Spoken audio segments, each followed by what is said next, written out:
August 18th, 2021, the day of the completion of the Boston Massacre. What's going on, everybody? This is Erica from That's Baseball Erica, and the Yankees complete the sweep against the Boston Red Sox, winning 5-2. Red Sox make Andrew Heaney look like the ace of the staff. You know, Andrew Heaney has not looked great. Everybody was like, here we go. This is a punt game. The Yankees are not going to be able to have Heaney keep the ball in the yard. And first inning comes, and that's exactly what happens. Xander Bogaerts goes opposite field, hits a home run, and everybody's just like, here we go again. But nope. He hunkers down, throws 7 innings, throws 105 pitches, only 1 earned run. Looked like an ace. Move over, Garrett Cole. Garrett Cole who, right? But yeah, Andrew Heaney looked really good. I think he surprised everybody. If you looked on Twitter, everybody was just like, what the hell? So Yankees getting some unsung heroes. Aaron Boone pulling all the right moves. We complain a lot about Boone's managing, but he did a great job versus Alex Cora this whole series.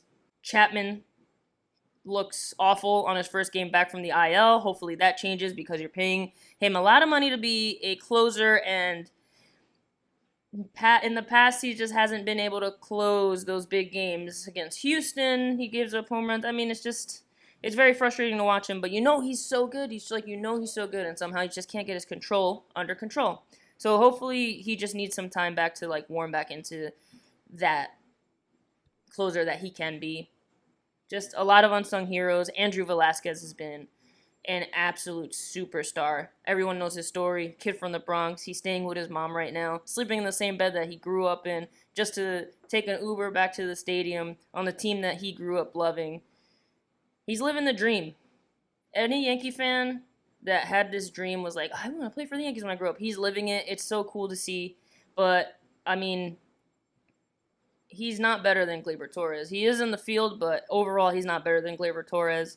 But he's a switch hitter. He's got speed. There's a lot of energy there. And I just don't see where he's going to fit in this lineup once Gio and Gleyber come back. But it allows for the Yankees to kind of take their time bringing Gleyber back. You know what I'm saying? Work on some stuff. You know, let him heal fully and let Andrew Velazquez just ride this wave and keep him in the lineup while he's hot. And then once he starts to cool off, because baseball is a game of failures, so he will eventually start to cool off. And then you bring in Gleyber Torres. He will probably be part of the 40-man roster when they expand the rosters, but yeah, there's no place really for him. But he's becoming a beloved Yankee right now. So yeah, Yankees complete the sweep. They kicked the Red Sox out of that wild card race. I mean, they're still in the race, obviously, but they're not, they don't have a position. If the season ended today, the Red Sox would not be in the playoffs, which is really nice. So then the Yankees go, and they have a 4-game series against Minnesota. Game 1, they win 7-5. Jameson Taillon continues to look good. He had that one bad inning, but, the Yankees offense was able to pick him up. They scored 7 runs. The Yankees been scoring a lot of runs lately. So you know that lineup is finally clicking. Taillon looks good. Voit is on fire. Voit gets, I want to say he got sat, but Rizzo came in for the last game against the Red Sox, and Voit was on the bench. But Voit comes back. Everybody's like, oh, it's because he made those comments. Nah. Voit comes back. Voit's going to be in this lineup, right? They're going to make it work. He has to be, because he's on fire. You cannot throw strikes to this guy right now because he's going to hit it. He's going to pull the ball. He's going to do something with it. He's just absolutely on fire. It's the Luke Voit revenge tour. Changed my mind. And yeah, the bullpen looks shaky again, but you got to have them work it out. You got to work it out, especially against teams like this where they're not scary, especially the Twins. You thought they were going to be something bigger this year, but they just been an absolute failure of a team. So have the bullpen, work it out with them. Had Chav Green work on some stuff, Zach Britton, because the bigger games are coming, and you're going to need that bullpen to be reliable again. And it's got to be outside of the Loaizaga, the Albert Abreu. Clay Holmes comes back soon, so that's going to be big. Game 2, Nasty Nestor. Speaking of people that have been unsung heroes, Nasty Nestor was not even on the Yankees at the beginning of the season, and now he's in here again. Another ace. Move out. Garrett Cole who? Nestor Cortez comes in, has a huge game. Let's see, what did he put up here? 7 innings pitched, 4 hits, 2 runs, Well, 2 earned runs, 7 strikeouts. Oh my God. Nobody knew who this guy was other than Yankee fans. Who is this guy? And he's over here shutting teams down. He's been such a stud. He's gonna be great out of the bullpen. That's gonna be a long relief arm, I think. But at this point, do you even start Domingo Germán over a guy like Nestor Cortez, who's just rolling right now? He's such a good pitcher. Like, he's smart, you know? He doesn't have the greatest stuff, but he just knows how to pitch. And that's awesome. So the Yankees win 10-2. Voit gets 4 hits. He's like the entire Yankee offense. Again, Luke Voit revenge tour. Changed my mind. DJ LeMahieu gets a home run. We haven't seen one of those in forever, especially a pulled one. And it was like a moonshot, kind of, that went 316 feet or whatever. But there's a lot of complaints about DJ LeMahieu because obviously he just signed that contract, you know, and everybody's like, how are you batting only 270? But that's still pretty good. Like, that's not bad. It's obviously not what he's supposed to be doing, but he's still a pivotal part of the lineup. He just has to start lifting the ball constantly more, lifting it opposite field. Like, he's still going opposite field, but it's just grounders, and they're playing the shift on him, so things are just not going his way. But he has been hitting over 300 since, I believe, July 4th. So the numbers are a little bit skewed. He's still very key for this lineup.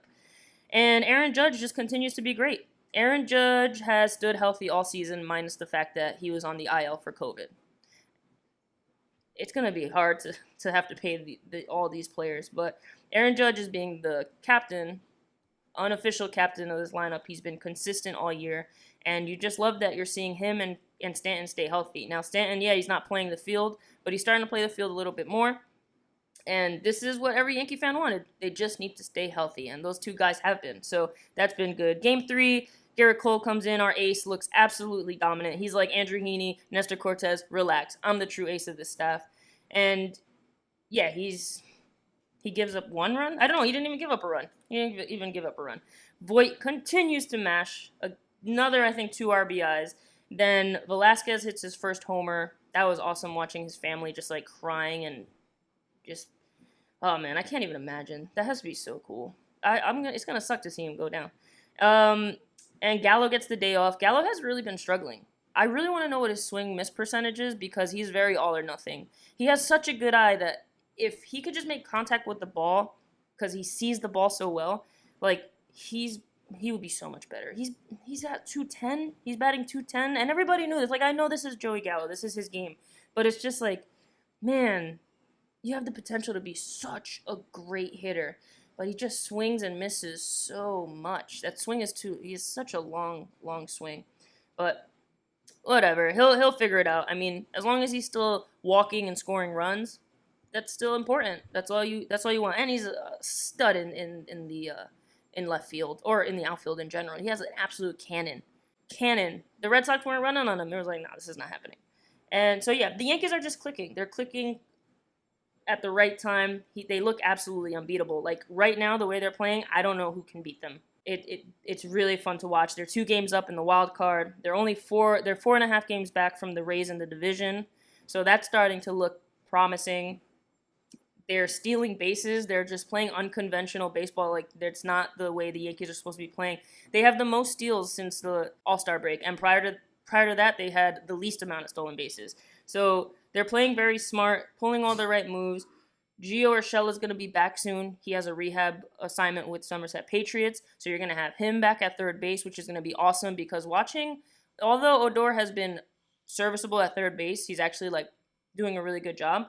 When a ball goes to third base, I'm like, oh my God, like, I gasp. Whereas Gio, it's like, oh, he's just going to make this really hard play look super routine. He's like a vacuum. It's going to be awesome to see him on the left side of the infield again. Severino's day-to-day with his shoulder issue.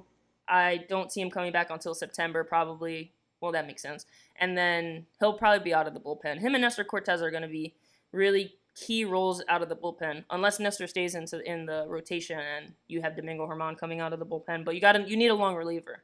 So they're going to be, I think, pivotal through a playoff run. So the Yankees have a bunch of big series coming up. You got the Atlanta Braves, who are absolutely hot right now, just like the Yankees, hot at the right time, and they're doing it without Ronald Acuna Jr., who is the best player in baseball. So yeah, it's going to be a tough series against them. But then you have the Oakland A's in Oakland.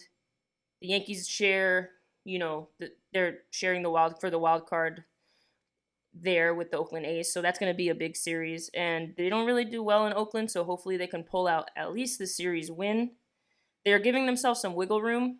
They're 2 games up on the Oakland A's, but still, like, that's a really key. That's one of the key series for this final stretch of the season. But yeah, good things, all good things. Oh man, so there's so much more fun to watch than the first half season Yankees. I don't know what team that was, but it was boring. It was just hard to watch. And now they're like the most fun team to watch. And I know it's because they're winning, but they actually are they're a fun team. It's just not all home runs. Like they're actually just hitting for contact singles. It's having lefties in that lineup is just such a game changer. We've been saying it all season, like just get some lefties in there, and now they got the lefties, and it's just clicking. It's just clicking. But yeah, everything's fun right now. Thank you guys for watching. Like, comment, share, all that good stuff. And yeah, as always, let's go Yankees.